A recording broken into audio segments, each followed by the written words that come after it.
오늘은 사순절의 여정이 시작이 되었습니다. 지난주 수요일에 제 수요일 예배를 드리고 그때부터 이제 앞으로 40일 동안 사순절 절기를 지내게 되었습니다. 사순절은 단순한 절기가 아니라 십자가를 향해서 걸어가는 영적으로 우리가 순례의 시작입니다. 사순절은 예수님께서 공생애를 시작하시기 전에 광야에서 40일 금식을 하셨습니다. 그 금식하실 때 시험을 받으신 사건을 기억하는 그런 절기예요. 그래서 40이라는 숫자에 대해서 우리가 생각을 해보면서 세상이 우리잖아요. 하나님께서 세상을 이처럼 사랑하사 독생자를 주셨으니 요한복음 3장 16절 말씀이죠. 이 세상이 바로 나입니다. 하나님께서 나를 사랑하셔서 독생자 예수 그리스도를 이 땅에 보내주셨어요. 그래서 우리 마음 가운데 있는 안목의 정욕, 이생의 자랑, 육신의 정욕, 이 세 가지 시험을 우리 예수님께서 친히 성령에 이끌려 사단에게 시험을 받으러 광야로 가셨습니다. 그래서 여러분 승리하셨죠? 할렐루야, 승리하셨습니다. 그래서 그 사실을 믿고 우리 예수께서 우리 위해서 우리의 모든 질거와 고난과 질병, 고통, 사망을 다 짊어지고 십자가에 죽으셨습니다. 그리고 3일 만에 부활하셨어요. 그래서 오늘 이 사순절 절기를 시작하면서 이 교회가 이 절기를 통해서 우리 마음, 우리 행동, 언행 심사를 절제하고 또 회개하고 또 이 하나님의 말씀을 묵상하면서 영적으로 더 깊어지고 또 성장하는 그런 절기가 되어야 하겠습니다. 사순절은 그러니까 다시 말하면 부활절의 기쁨을 준비하는 그러한 절기입니다. 내가 온전히 하나님 앞에 복종하고 자기를 부인하고 죽었을 때 부활의 기쁨이 더욱더 크고 영광스러운 빛으로 나에게 다가오게 될 것입니다. 그런데 오늘 우리는 너무나 바쁜 일상을 보내고 있습니다. 너무 분주함 속에 살아가고 있어요.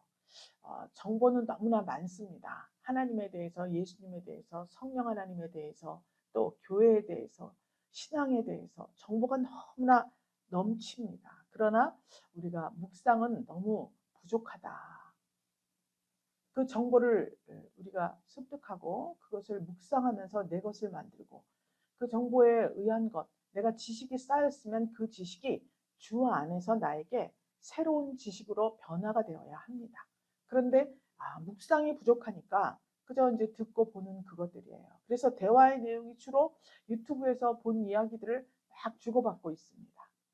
내가 봤으면 다른 사람도 본 거라 특별히 이야기할 필요가 없는데 거기서 본 거를 막 자기 지식같이 그렇게 막 말을 할 때 다 알고 있는 이야기예요. 서로. 그런 거 말고 우리가 하나님의 말씀을 묵상했을 때 나에게 어떤 영향이 오고 또 내가 속한 공동체에 어떤 영향을 주고 내가 발 디디는 곳마다 정말 진짜 저렇게 복음을 증거하는 그런 시간들로 어떻게 하면 꾸밀 수 있을까? 이것을 생각하고 묵상을 해야 됩니다. 말은 많이 해요. 말은 서로 지지 않게 많이 합니다. 근데 기도가 부족하니까 그 말이 역사하는 힘이 그렇게 크지를 않습니다. 행사가 너무 많죠? 그런데 회개, 즉 하나님을 아는 상식을 바꾸는 회개에 관한 그러한 시간들의 많은 부분을 할애하지 못하고 있습니다. 그래서 이 사순절 절기를 맞이해서 정말 우리가 묵상과 기도와 정말 마음을 찢는 이 회개가 같이 이루어져서 부활절에는 이전에는 찾아볼 수 없는 더욱더 영적으로 멋진 모습을 보여주는 저와 여러분 되시기를 주 예수 그리스도의 이름으로 축복합니다. 초대교회는 사순절을 그냥 단순하게 금식 기간으로 여기지를 않았습니다. 그 마음을 찢는 시간이라고 그렇게 자기 마음을 찢는 시간이다 이렇게 표현을 합니다. 곧 하나님 앞에서 자기 자신을 정직하게 드러내는 거예요. 그래서 그 사순절 시작을 제 수요일로 시작을 한다 이렇게 말씀을 드렸습니다. 죄는 모든 것이 다 타버려 형체가 없습니다. 죽음이나 마찬가지예요. 그렇죠? 그래서 구약 시대에는 회개할 때 베옷을 입고 제 위에 앉아 있다. 혹은 죄를 머리에 다 뿌리고 뒤집어 쓰고 그렇게 회개를 한다. 막 이렇게 표현을 합니다. 그건 내가 죽었다는 의미거든요. 그런데 하나님께서 그 아담이 범죄를 했을 때 아담에게 하시는 말씀이 있습니다. 너는 흙이니 흙으로 돌아갈 것을 기억해라. 아담에게 그렇게 말씀하고 있습니다. 흙으로 빚은 아담이 하나님 앞에 범죄를 했습니다. 그래서 자기의 이 안에 속에 숨겨져 있던 죄가 밖으로 드러난 거예요. 범죄를 해서 에덴에서 쫓겨났지만 사실상 그 속에 숨어있던 죄가 드러났기 때문에 완전해질 수 있는 어떤 계기가 되었다고 볼 수가 있습니다. 그래서 묵상을 하는 거예요. 하나님의 말씀, 즉 이 말씀, 여기서는 율법이라고 율법책 찾은 이야기가 나오죠.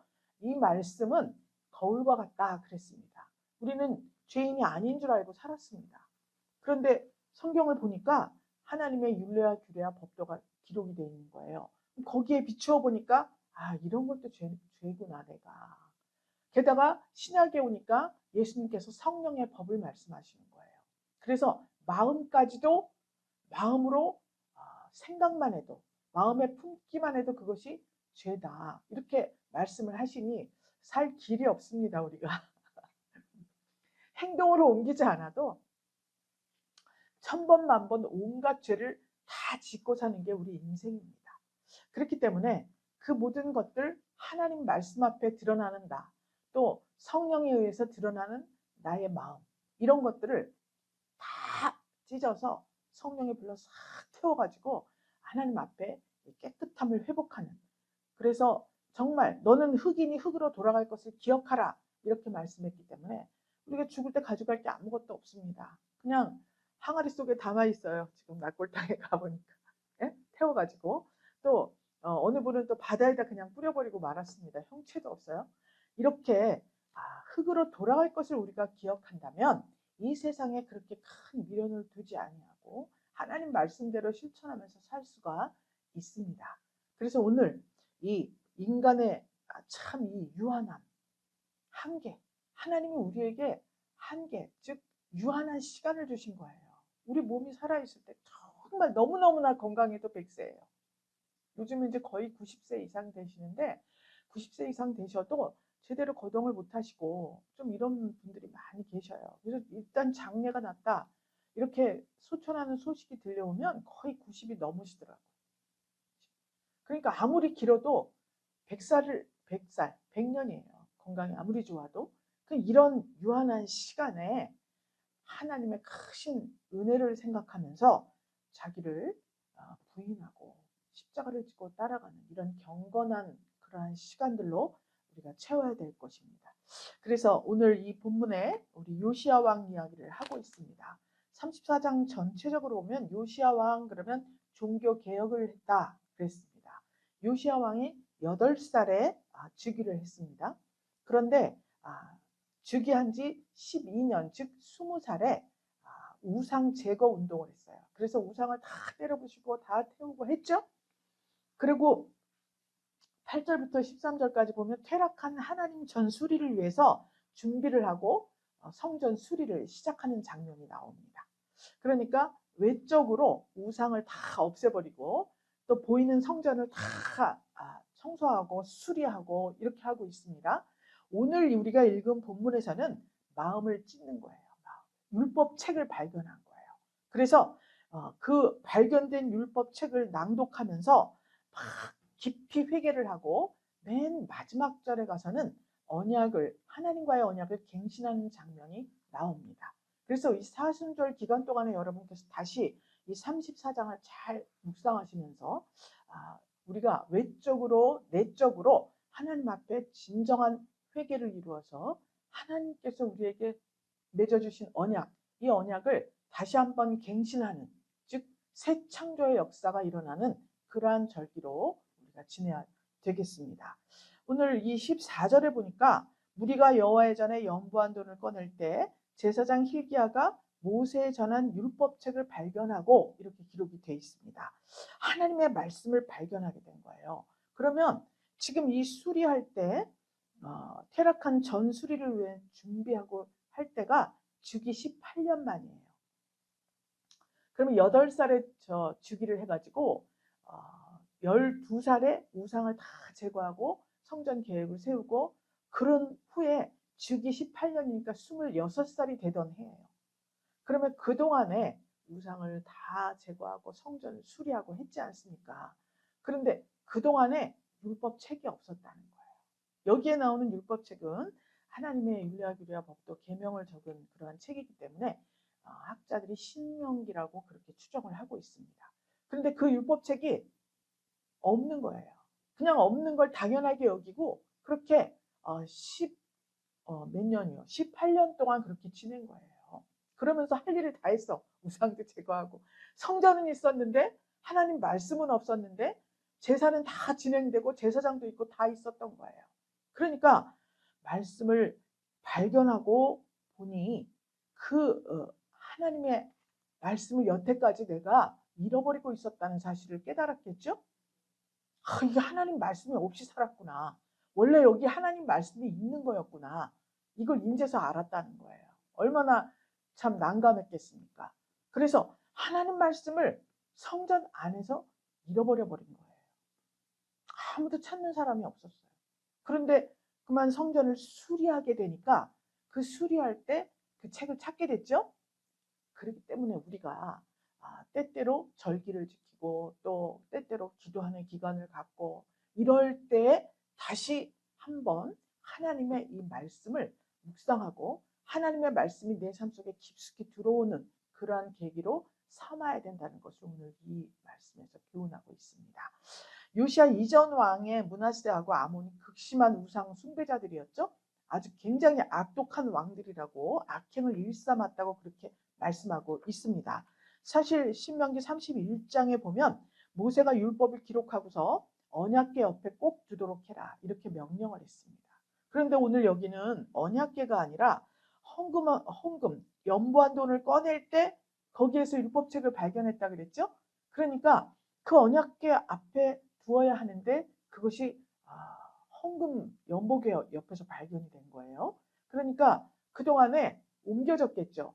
그걸 옮겨지면서 그걸 다 잃어버린 거예요. 다 잊어버린 거예요. 하나님 율법책이 이 성전 안에 있다는 사실조차 생각을 안 하고 있었다는 거예요. 그럼 이 시대에는 우리 사도 바울이 그 회당에서 설교할 때 보통 그 율법책을 낭독하잖아요.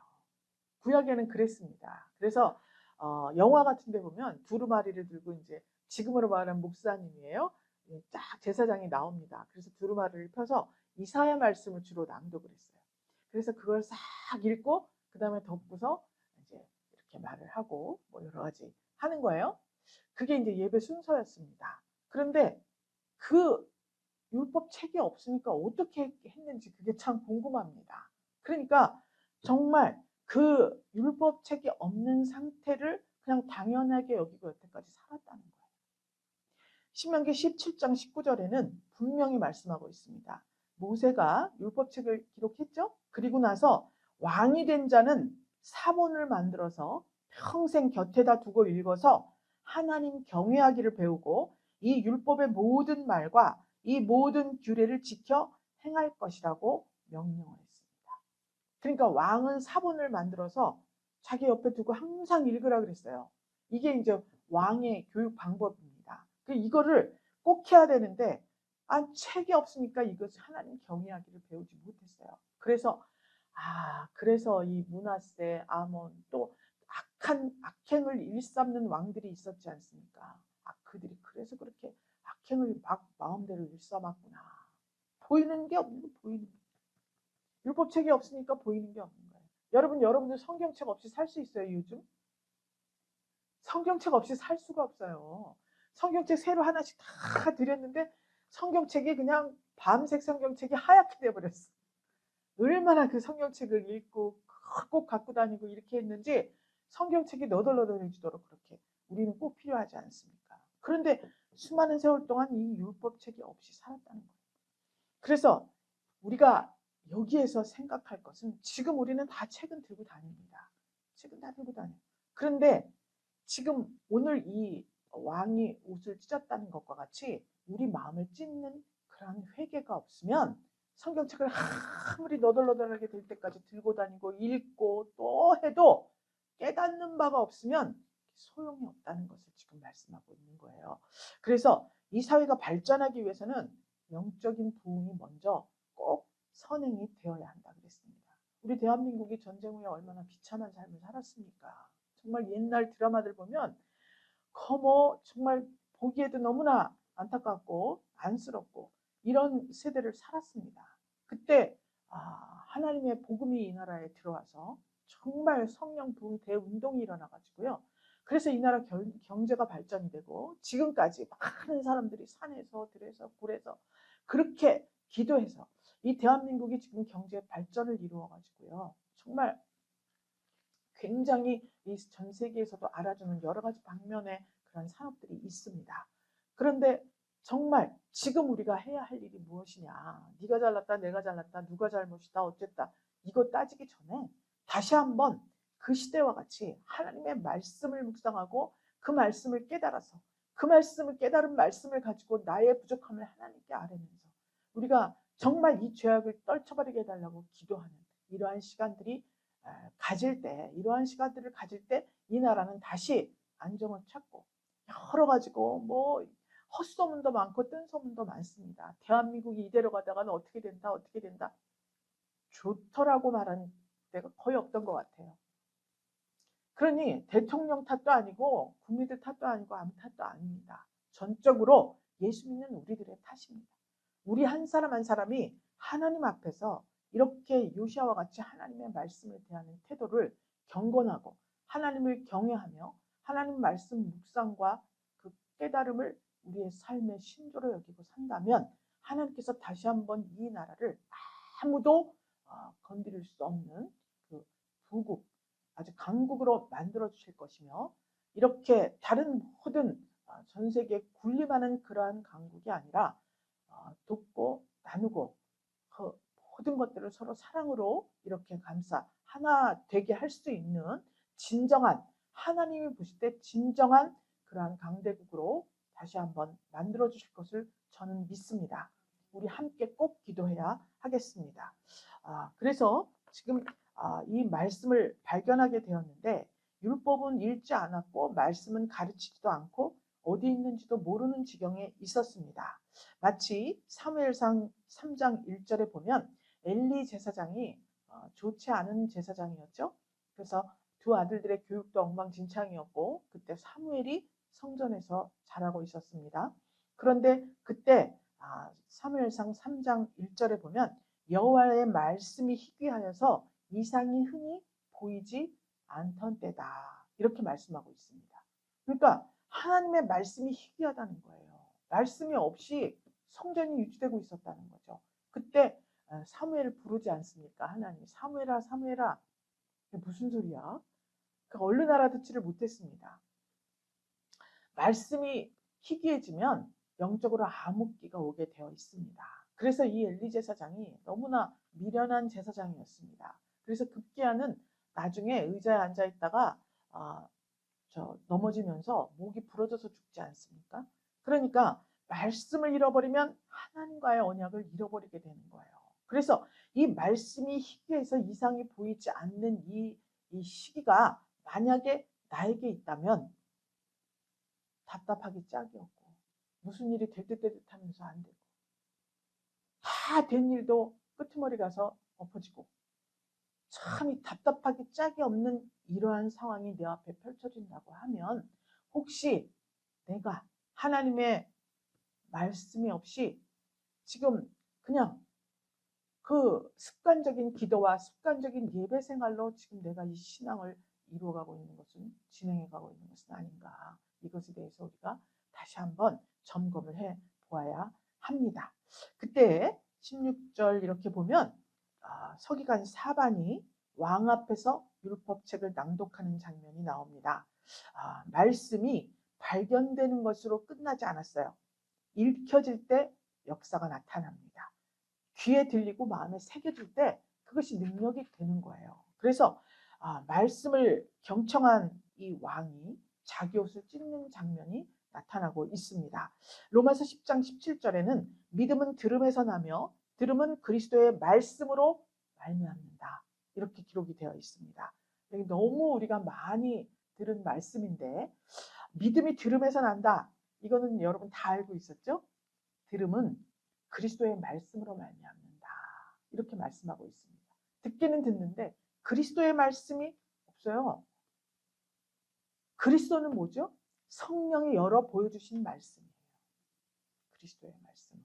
그러니까 말하는 자가, 가르치는 자가 성령으로 열어 보여주신 하나님의 말씀을 깨달았을 때, 그 말씀을 들었을 때 내가 믿음도 생기고 또 역사도 일어나는 것입니다. 할렐루야. 그러니 여러분들 여기 전부 지도자예요. 여러분들 한두 분씩 다 전도하셨습니다. 그랬기 때문에 언제든지 어느 때든지 그분들이 연락이 오면 말씀으로 양육을 해야 되고 말씀으로 도와드려야 됩니다. 그렇기 때문에 내가 깨달은 말씀이 없으면 그냥 늘 목사님한테 들은 거, 그냥 뭐 내가 여기 써 있는 거, 어디서 주워 들은 정보 이런 걸 가지고서는 도저히 양육을 할 수가 없습니다. 왜 그렇습니까? 그분들 다 보거든요. 다 봐요. 요즘 무식한 성도가 없어요. 그렇기 때문에 그 모든 듣고 보고 이러한 것들을 하나님의 성령께서 내 것으로 만들어 주셔야 돼요. 그 말씀을. 그 설명하는 말도 내 것으로 만들어야지 내가 설명을 했을 때 역사하는 능력이 생기는 거예요.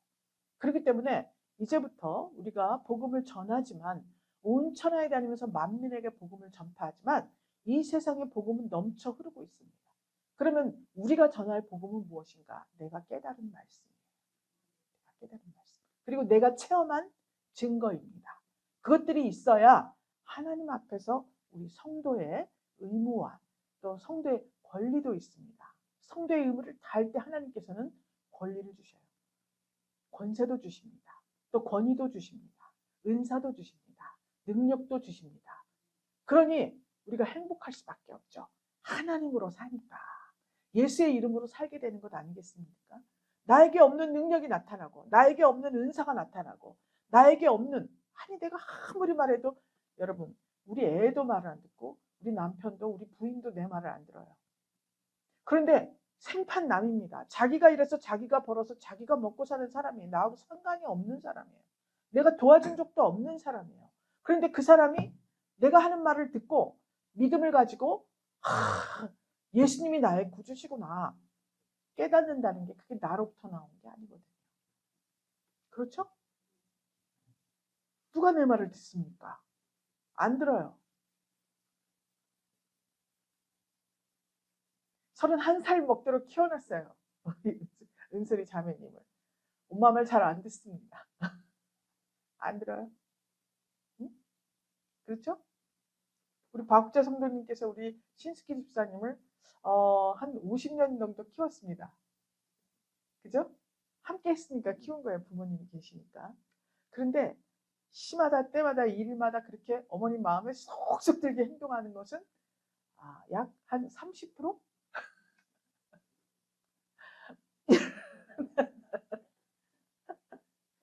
누가 우리 말을 듣습니까?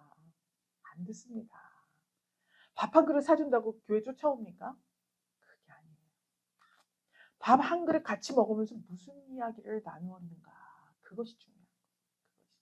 그건 내게 없는 것, 주님이 주신 것으로 그 시간에 교제가 이루어져야 기쁜 마음으로 달려오는 것 아니겠습니까? 그러니까 다른 데 가서 앉아있다가도 여기 찾아오는, 이건 보통 능력이 아니에요. 보통 능력이 아니에요. 제가 진짜 식사 한번 대접하고 싶습니다. 신스키 집사. 참 말씀이 이렇게 하나님 앞에서 읽혀질 때 그 말씀이 역사를 하고 귀에 들릴 때 마음에 새겨지려면 어떻게 해야 되는가? 말씀을 하는 사람이 깨달아야 된다. 이것을 우리는 명심해야 됩니다. 이스라엘이 바벨론 포로기 이후에 돌아왔죠. 느헤미야 8장에 보면 에스라 학자죠. 에스라가 율법을 낭독했습니다. 제가 말씀드렸죠. 이스라엘에 가보니까 나무 판자떼기로 그냥 요만한 탁자 하나 만들어놨습니다. 그래서 우리가 거기서 막 이렇게 하고 찍고 막 이렇게 하고 찍고 막 이러고 지금 오죽지도 않은 나무 판자. 그걸 강대상 삼아서 거기서 율법을 낭독했더니 온 이스라엘 사람들이 다 울었다 그랬죠. 모든 백성들이 막 울었습니다. 그러니까 울지 마라. 지금은 울 때가 아니라 하나님의 말씀이 들려오니까 기뻐할 때다. 이렇게 말씀했습니다. 여러분, 이런 역사가 다시 한번 이 분이엘 교회뿐만이 아니라 모든 교회 안에 이루어지는 그런 큰 축복의 시간들로 채워졌으면 참 감사하겠습니다. 개인의 부흥은 말씀을 읽고 또 그때 성장을 합니다. 말씀을 읽지 않으면 성장할 수가 없어요. 말씀을 들을 때 내가 또 심령이 부흥이 됩니다. 근데 말씀을 듣지 않으면 점점 쇠퇴해 가고 있는 거예요. 그래서 므낫세나 아몬 왕 같이 그렇게 악행을 저질러도 부끄러움이 없는 그러한 심령으로 변화가 된다는 거예요. 여러분. 그래서 말씀을 우리는 꼭 배워야 되는데 이 말씀을 배우지 않으면 어떻게 되느냐? 세속화가 되는 거예요. 그래서 제가 생각할 때 요즘 저 챗GPT가 본문만 집어넣으면 1, 2, 3 해가지고 얼마나 설교가 잘 나오는지. 아이고 자세히 물어보면 자세히 대답 다 해준다. 이거 153 아카데미 할 필요가 없겠는데? 제가 그랬습니다. 그랬더니 우리 선교사님이 아니 무슨 그 아카데미하고 이거하고 무슨 그런 얘기를 하냐고. 너무 자세하게 잘 나와서 그렇다니까. 거기에 영성이 있어야 되잖아요. 띄엄띄엄 해도 부족해도 그래도 하나님께서 주신 영적인 그런 능력, 벽돌 한 장 한 장 쌓듯이 우리가 이렇게 영적으로 순례의 여정을 걸어가면서 한 시간 한 시간 한 발짝 한 발짝 걸어가면서 쌓아온 우리의 영성이 있지 않습니까? 아무도 당할 수가 없습니다.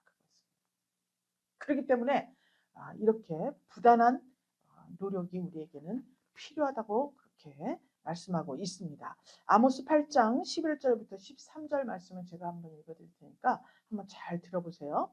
보라, 날이 이를지라 내가 기근을 땅에 보내리니 양식이 없어 주림이 아니며 물이 없어 가람이 아니요 여호와의 말씀을 듣지 못한 기갈이라. 사람이 이 바다에서 저 바다까지 북에서 동까지 비틀거리며 여호와의 말씀을 구하려고 왕래하되 얻지 못하리니 그날의 아름다운 처녀와 젊은 남자가 다 갈아여 피곤할지라. 이렇게 기록이 되어 있습니다. 날이 이른다 그래요. 어떤 날이냐? 기근이 온다는 거예요. 이 땅에 기근이 오는데 정보는 정말 넘쳐나고 홍수 같은 말씀들이 많이 있지만 살아서 역사하는 그 말씀을 찾기가 힘든 시대가 온다는 거예요. 다 지식증이니까. 어느 교회는 좀 큰 교회인데, 금천에 있는 큰 교회인데 목사님이 설교하시는데 다 고개를 숙이고 밑에서 핸드폰을 보고 있더래. 그래서 끝나고 나서 사모님한테 물어봤대요. 그이들은 이렇게 핸드폰으로 뭘 보는 거예요? 설교를 하는데 듣지 이렇게 보지를 않고 쫙 밑에를 보고 있대. 뭐냐니까 같이 설교 본문을 치고 챗GPT 치고 뭐라고 하나 같이 보고 있더래 그걸. 그런 발상 자체가 벌써 그 기근이 들 징조예요, 여러분. 어느래도 어리숙해도 미숙해도 사람이 하나님의 성령을 받아서 그 영적인 그런 영감을 가지고 그렇게 말해야지. 그거를 맞나 틀리나 보는겨, 뭐 하는겨, 그걸 다 밑으로 숙이고 보고 이제 깜짝 놀랐어요, 진짜로. 그래서 성전에 왜 핸드폰을 끄라 그래요, 다. 그랬더니 안 끈대. 그건 말이 안 된대요. 그 말을 할 수가 없대. 핸드폰 끄라 그러면은, 보지 말라 그러면은 안 올 사람이 허다하대요. 이게 무슨 일이요? 그 한 시간을 못 보고 있다는 거야. 궁금해서 참을 수가 없어. 참을 수가. 요새는 궁금하면 그냥 치면 즉시 나오잖아요. 우리 전도사님들 길에 뭐가 어떻게 그러면 바로 해가지고 바로 이래 버릇해가지고요. 이 한 시간을 이걸 손에서 놓지를 못하는 거예요. 이게 바로 이 날이 이를지라 그 날이 이미 이르는 거예요. 땅에 기근을 보냈어. 양식이 없어. 양식을 가지러 온 게 아니에요. 그거는. 그냥 온 거예요. 지식을 쌓기 위해서 온 거고, 내가 도장 찍었다 주일날 오늘, 이걸로 온 거지. 아니 양식을 삼으려고 왔으면 얼마나 절박하겠습니까. 여러분, 쌀이 없어, 물이 없어. 전쟁터에 그렇지 않습니까? 그 물 하나 받으려고요, 물그릇 받으려고 다 줄 서 있잖아요. 구할 수가 없으니까. 아프리카에는 그렇게 많은 구제비, 선교비를 보내도 여전히 흙탕물을 마시는 장면이 그냥 틀기만 하면 나옵니다. 방송. 기독교 방송에 보면은 그냥 막 누런 흙탕물 퍼먹고 막 여기 애들이 막 다 병이 걸려서 이런데 막 다 그런 사람이 여전히 나오고 있어요. 왜 그렇습니까? 왜 그렇습니까? 양식이 없어요. 양식이. 마실 물도 없다는 거예요. 그러니까 보이는 상태가 그럴 때 그걸 보면서 우리가 물론 다 도와주고 있습니다. 지금. 그러면 우리 영혼이, 내 영혼의 모습이 혹시 저런 거 아니야? 흙탕물을 마시면서 그 흙탕물을 마시면 온갖 병균이 여기 다 들어오는 거잖아요. 내 영혼이 혹시 흙탕물을 마시면서 저런 모습으로 있는 거 아니야? 이거 꼭 생각해 봐야 됩니다. 여러분, 심각한 거예요. 물이 없어 가는 게 아니라지 않습니까? 이 바다에서 저 바다 위에 북에서 동까지 비틀거려도 하나님 말씀을 구하지를 못한다는 거예요. 정말 이런 날이 지금일까요? 아니면 앞으로 오는 걸까요? 어떻게 되는 걸까요? 이것에 대해서 우리는 굉장히 큰 충격을 받고 정말 하나님의 말씀, 이 하나님 말씀대로 살려고 한 그릇 생수 같은 이 하나님의 말씀을 퍼서 마시기 위해서 정말 이 목숨을 걸고 결사적으로 이 예배 시간에 참석하고 말씀을 들어야 된다는 것을 다시 한번 말씀드리고 싶습니다. 먹을 것이 풍족하고 마실 것이 넘쳐나도 하나님 말씀이 없으면 영혼은 갈증이 납니다. 곰핍해져요. 그러다 보니까 결국 육신적인 것까지도 메마르고 피곤한 삶으로 이어지게 되어 있습니다. 우리 마음에 조금만 시험이 된다 그래요. 이게 마음이 냉랭해져요. 그리고 그때 갑자기 이 밑에서 스물스물 싹이 올라옵니다. 아니 뭐 왜 이래? 아니 왜 저래? 불평불만이 슬쩍 올라오면서 점점 자기가 하는 그 부정적인 태도를 당연하게 여기는 거예요. 그러면서 자꾸 시선을 밖으로 돌리면서 어떻고 그리고 자기의 어떠함을 자꾸 주장하려고 하고 이런 생각이 올라오게 되어 있습니다. 그럴 때 그 시간 뒤에는 반드시 자기가 불행해져요. 여러분 불행해지죠? 불평불만하는 사람 옆에 있고 싶습니까? 그렇지 않습니까? 불평불만하는 사람을 사랑의 눈길로 볼 수가 있냐고요. 그렇지 않습니다. 우리는 흑인이 흑으로 돌아간다. 네가 흑이야. 근데 흑으로 돌아갈 거야. 말씀하셨으니 우리 안에 여러 가지 불평불만적인 요소들이 있다 할지라도 그것을 품을 필요가 없습니다. 난 흑으로 돌아갈 거잖아요. 그렇죠? 그럼 내가 흑인데 흑으로 돌아갈 건데 내 안에 품을 것이 뭐가 있겠습니까? 다른 사람을 판단하고 정죄하고 비판하는 그런 마음을 갖지 말고 하나님의 생기, 이 말씀 안에 있는 이 생명을 주되 풍성히 주시는 하나님의 말씀의 생기를 내 안에 담아도 다 못 살 인생입니다. 여러분. 물론 그렇게 하시겠지만 이 세상의 진수성찬 진미로는 사람의 영혼을 만족시킬 수가 없습니다. 우리가 원하고 바라는 권력에 대한, 명예에 대한, 재물에 대한, 이런 권세에 대한 이런 욕망과 욕구는 늘 우리의 심령을 불편하게 하고 지치게 만들어요. 그리고 표정이 안 좋아. 일단 표정이 우중충해. 표정이 우중충한 사람 곁에 가고 싶습니까? 그렇지 않아요. 그럼 어디 왜 그러는 거야? 왜 내 주위에는 이렇게 왜 그래? 내 표정을 먼저 막 거울을 빵긋빵긋 웃는 연습을 해야 돼. 자, 한번 3번만 웃어보겠습니다. 자, 시작. 안 웃는 분이 딱 2분이 계시네. 다시 시작. 빵긋. 오죽하면 웃으면 복이 온다는 말도 있습니까? 벌써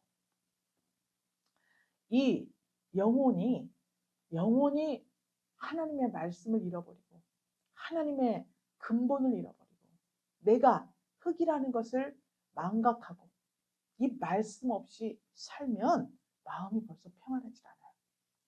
이 세대를 살아낼 지혜도 얻지 못합니다. 그렇게 하면. 여러분, 이 세대 지금 얼마나 사람들이 유식합니까? 지혜도 많고 지식도 많습니다. 그런데 아니 댓글 다는 거 한번 보세요. 어떻게 그렇게 기발한 생각들이 많은지. 길거리 가다 보면 간판도요.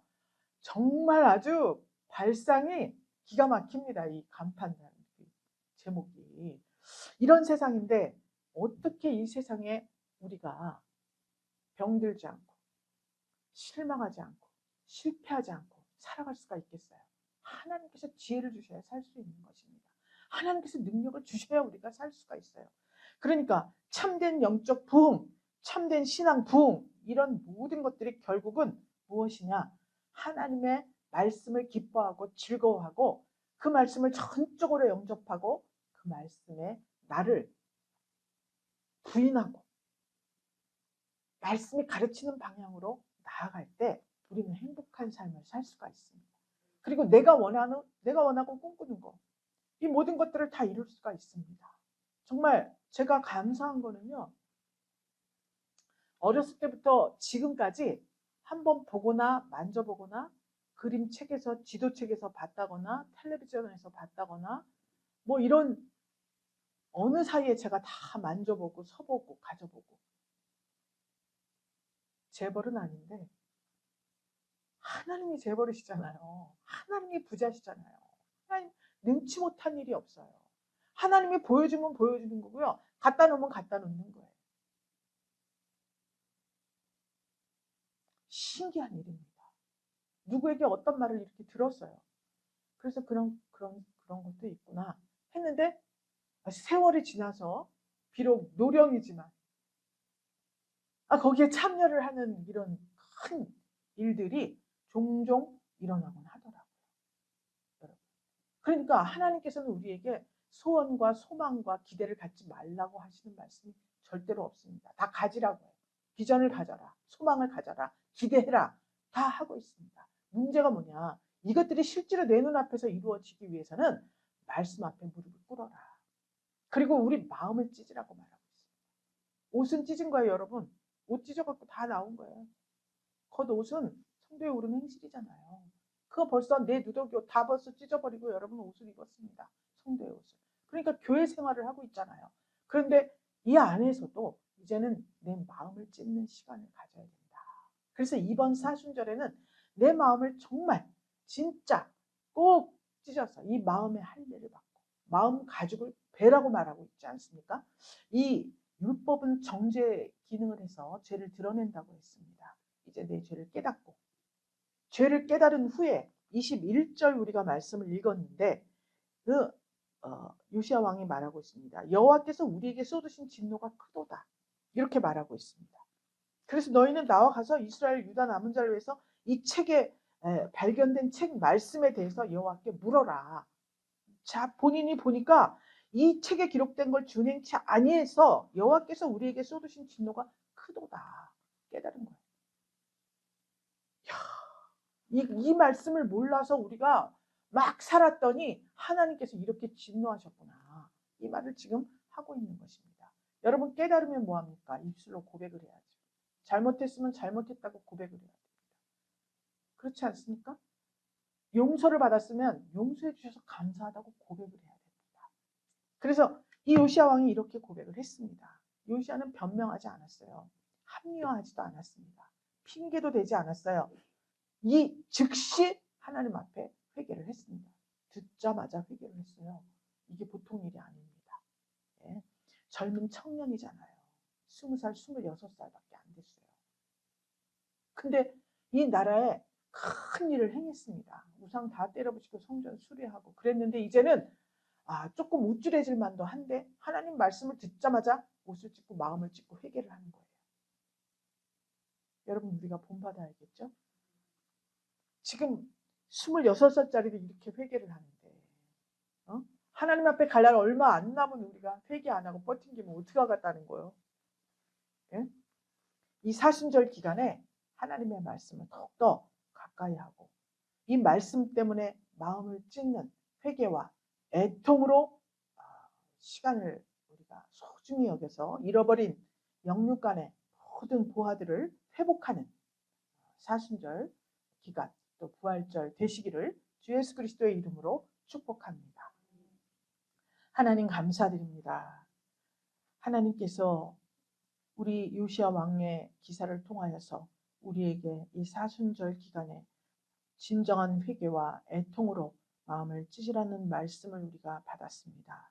하나님, 너는 흙이니 흙으로 돌아갈 것을 기억하라는 이 귀한 말씀 앞에 우리의 유한함과 하나님께서 우리에게 베푸신 크신 은혜를 생각하면서 자기를 부인하는 경건한 시간들로 이 사순절을 보낼 수 있도록 우리 주의 성령께서 함께하여 주시옵소서.